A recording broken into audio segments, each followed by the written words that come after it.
오늘의 말씀은 마태복음 1장 20절에서 23절입니다. 이 일을 생각할 때에 주의 사자가 현몽하여 이르되 다윗의 자손 요셉아 내 아내 마리아 데려오기를 무서워하지 말라. 그에게 잉태된 자는 성령으로 된 것이라. 아들을 낳으리니 이름을 예수라 하라. 이는 그가 자기 백성을 그들의 죄에서 구원할 자이심이라 하니라. 이 모든 일이 된 것은 주께서 선지자로 하신 말씀을 이루려 하심이니 이르시되 보라 처녀가 잉태하여 아들을 낳을 것이요 그의 이름은 임마누엘이라 하리라 하셨으니 이를 번역한즉 하나님이 우리와 함께 계시다 함이라. 예수님을 믿으면 멸망하지 않고 영생을 얻는다라는 것은 죄인인 우리에게 복음 중에 복음입니다. 예수님의 이름에는 바로 그 복음의 의미가 잘 담겨 있습니다. 본문 21절에서 요셉을 만난 하나님의 사자가 이렇게 말했죠. 아들을 낳으리니 이름을 예수라 하라. 이는 그가 자기 백성을 그들의 죄에서 구원할 자이심이라 하니라. 예수님의 이름은 이미 출생 전에 예수라고 정해졌습니다. 자기 백성을 그들의 죄에서 구원할 자라는 의미라고 성경이 풀어주고 있지요. 이어지는 본문 22절은 요셉과 마리아에게 일어난 이 일련의 사건들이 그냥 어쩌다 벌어진 사건이 아님을 분명하게 전하고 있습니다. 22절입니다. 이 모든 일이 된 것은 주께서 선지자로 하신 말씀을 이루려 하심이니. 그러면서 성경은 이사야 7장 14절의 말씀을 언급하며 이 모든 일들은 오래전의 예언이 이루어진 것이라고 했죠. 본문 23절입니다. 보라, 처녀가 잉태하여 아들을 낳을 것이요 그의 이름은 임마누엘이라 하리라. 이사야 선지자는 처녀를 통해 나오게 될 세상의 구원자가 임마누엘, 즉 하나님이 우리와 함께 계시다라는 뜻의 이름을 갖게 되리라고 예언했습니다.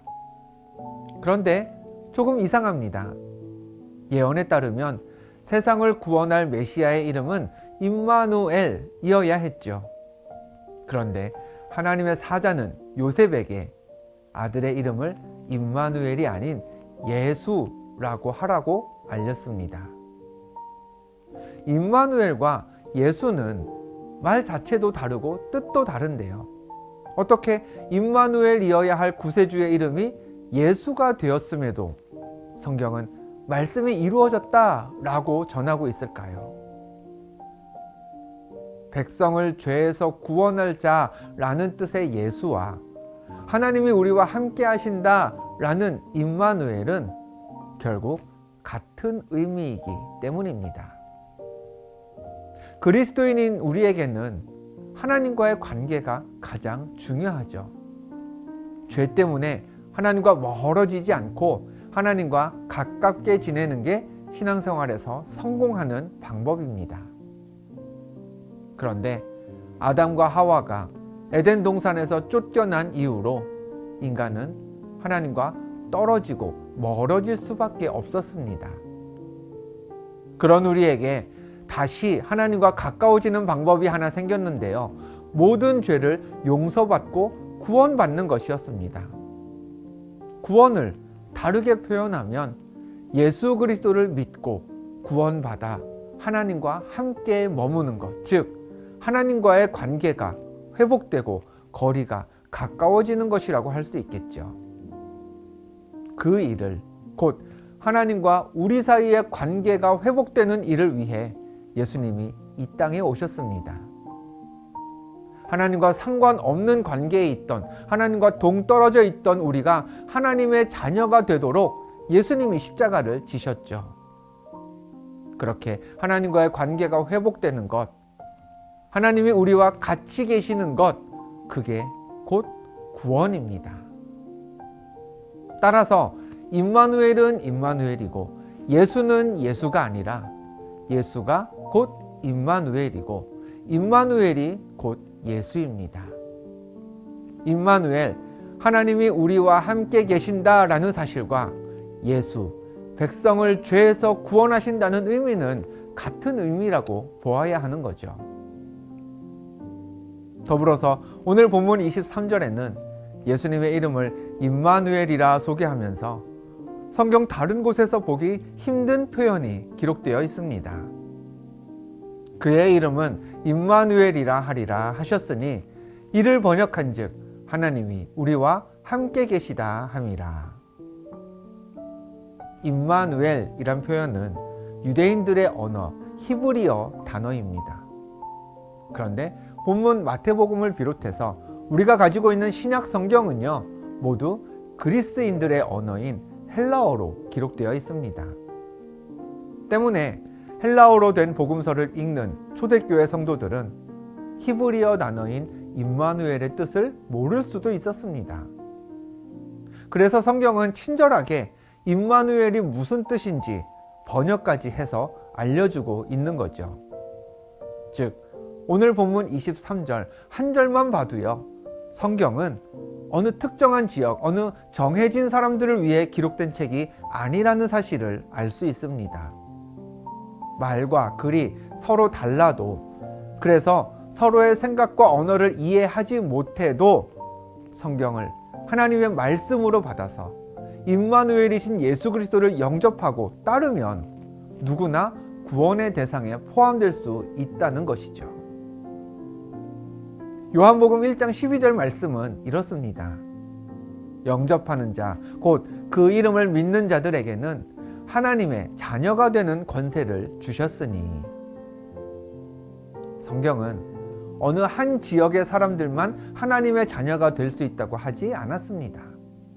특정한 민족, 정해진 말과 글을 쓰면서 문화를 공유하는 사람들만 하나님의 자녀라고 가르치지 않습니다. 하나님의 자녀가 되는 조건은 하나입니다. 예수의 이름을 믿고 그분을 영접하면 됩니다. 아이들은 친구들에게 이렇게 말하죠. 야, 이제 우리 집에 가서 놀지 않을래? 물론 그렇게 말하는 아이들은 부모가 집을 사거나 계약할 때 단돈 100원도 보태지 않았습니다. 그렇지만 아이들은 우리 집이라는 표현을 사용합니다. 아버지의 집, 어머니의 집이 자녀에게는 곧 내 집인 것이죠. 마찬가지입니다. 우리가 구원받고 하나님의 자녀가 되면요, 하나님께서 계시는 하나님의 집, 저 천국이 우리의 집이 됩니다. 임마누엘이 곧 예수라고 말씀드렸습니다. 하나님이 우리와 함께 계시면 우리가 죄에서 구원받는 것이고요, 우리는 죄에서 구원받아야 하나님과 함께 있을 수 있습니다. 구원받은 하나님 자녀라면 하나님과 가깝게 지내는 유익을 누려야 합니다.